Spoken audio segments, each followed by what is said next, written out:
One of your comments recently, people found it a bit pregnant. That was the one that made the headlines when you talked about the need for Nigerians to vote out incompetent governments. In some quarters, that was viewed as saying that a time has come where there should be an emergence of a breath of fresh air within the political space. I was answering a question from a reporter. All I'm saying is that most Nigerians are complaining about one state or the other or the performance of the people they voted. So I said, look, it is the right of the citizens, the electorate, to really think and vote out anybody who thinks is not performing. Because your vote is your right. And you should exercise your right to vote the people you want to vote. And during the time of his or her stewardship or her representation, if they found him wanting or they found her wanting, of course it is left to them to exercise their right and vote any fellow they think will perform for them. That brings into focus your role as the chairman of the National Peace Committee. It appears Providence has placed you in this role to always be one of the most important gatekeepers in each transition since 1999. But now, looking at the political atmosphere now, in analyzing the political atmosphere, someone would say from the third eye that it appears you're walking on a tightrope. No, I don't think we are working. The Peace Committee is not working on any tightrope. All that the Peace Committee is doing is trying to bring harmony and sanitize the political field, the arena. We have seen, since the INEC has now announced that political parties can go on campaign for votes, we are not too happy with how the campaigning is taking place. So we want to make sure the campaign should be focused on issues, not on personality. A party has a manifesto. So during campaign, a candidate should try to sell the manifesto of his party and try to sell to what he can do or she can do if brought into office. But when we see of recent, some people have started using abusive language. You see some candidates going with the vanguards, people carrying weapons, carrying big sticks and so on. And I think this has no room in democracy. Democracy is you trying to sell your ideologies in peace. There should be no politics of bitterness. Because I keep saying, whether you are in government or you are in opposition, in your own way, you are serving the society. It is the duty of the government in power to rule, and it is the duty of the opposition party to check the government, to make sure that they don't go out of bounds, to make sure they do the right thing.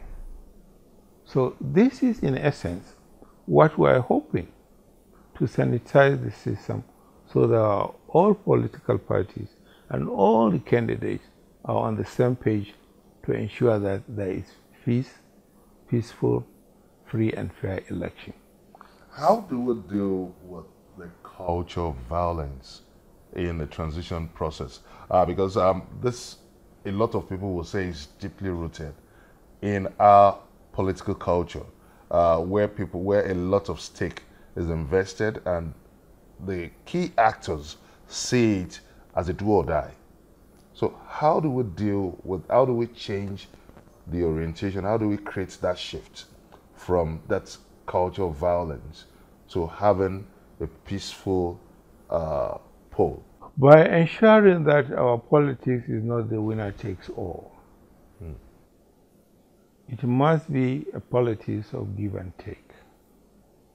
Where we have a system now, politicians will go all out to win, for the resultant benefit being in power. One for self, one for the community you represent before the nation. I do hope our politicians and indeed Nigerians will start thinking about Nigeria first before their local government, before their state, and before themselves.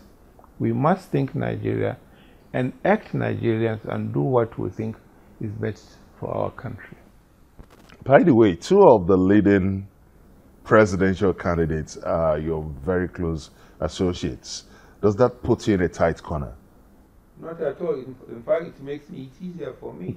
I can talk to any one of them. Look, Mr. President or you, please, let's hope, let's do the right thing and make sure we do not endanger the lives of citizens of this country in trying to avoid violence during election.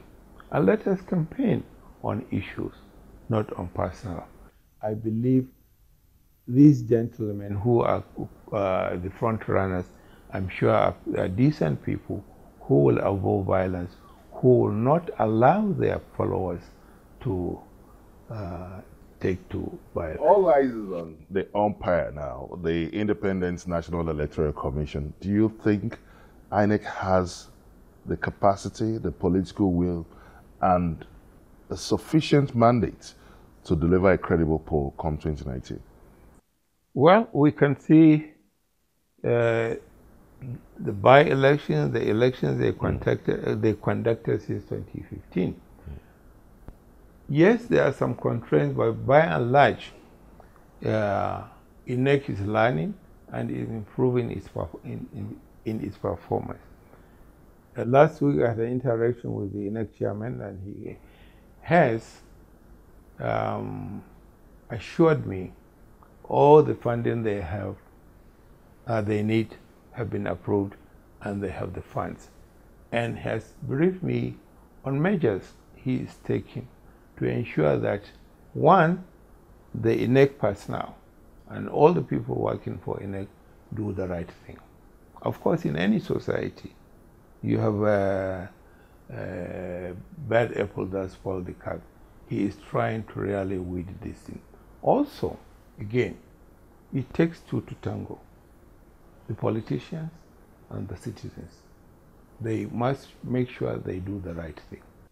Some observers will say for some of these voters that appears to be a Hobson's choice, which the politicians are exploiting for people who are subjected to poverty, people who are impoverished. One would say that they might have little or no choice than to succumb to financial inducement from these politicians. Do you see any rationale in this point of view?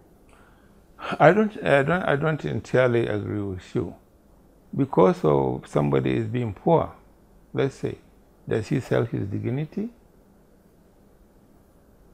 I don't think it is right. The world, in general, there is economic crunch.